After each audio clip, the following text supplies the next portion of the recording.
As of the year 2020, the country of Spain is over 500 years old. However, its history goes back about 1,000 years before that.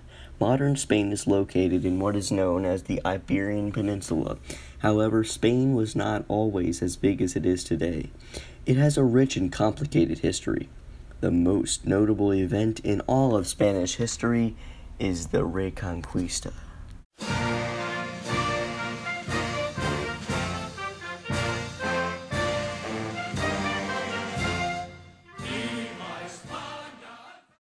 For nearly 500 years at this point, the Romans were in charge of the Iberian Peninsula.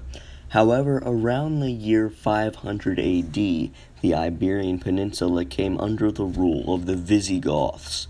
The Visigoths were a branch of the Goths, the Germanic people who were a big part in the fall of the great Roman Empire. However, another people decided to conquer the Iberian Peninsula. In the year 711 AD, the Visigoths were conquered by the Moors, a Muslim people who lived in modern-day Morocco and Algeria. They came from the massive Umayyad Caliphate and called the Iberian Peninsula Al-Andalus. The Christian area established by the Visigoths were now being pushed back into a small northern kingdom called Asturias.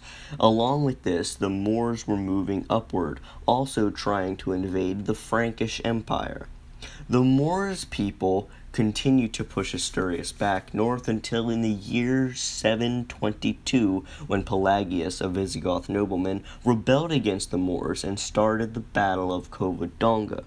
The Visigoths won the battle, and the Reconquista, the effort to take back their land, was started. The next battle of the Reconquista was in 732, when the Moors attempted to invade more north.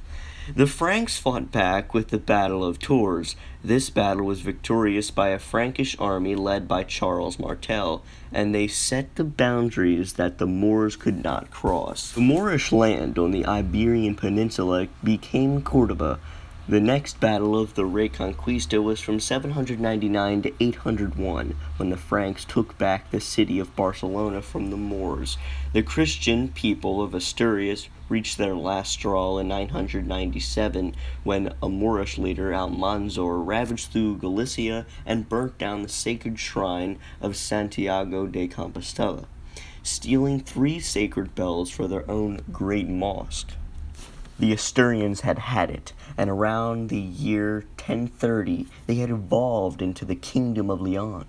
While the Christian powers were rising, Cordoba broke apart into smaller divisions. This was the beginning of the latter part of the Reconquista. King Alfonso VI and his son conquered more and more of Moorish territory. The Almoravids from North Africa came to rule over the broken Cordoba. In the Battle of Sagrajas, the Almoravids defeated King Alfonso VI. Later, King Alfonso the Battler of Aragon defeated Zaragoza, but in 1195, the Almohads, another Moorish dynasty, defeated King Alfonso VIII of Castile in the Battle of Alarcos. This defeat was crushing for the Christian kingdoms, but in the year 1212, King Alfonso VIII and the kings of Aragon and Navarre defeated the Almohads.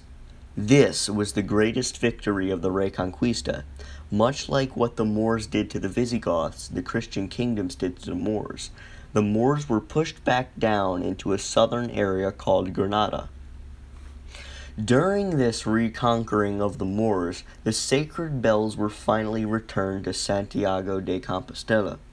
In 1469, Fernando II of Aragon and Isabel of Castile were married and became the first king and queen of Spain, which was formed in 1479. In 1492, the conquest of Granada ends the near 800-year-long Reconquista to take back the Visigoths' land.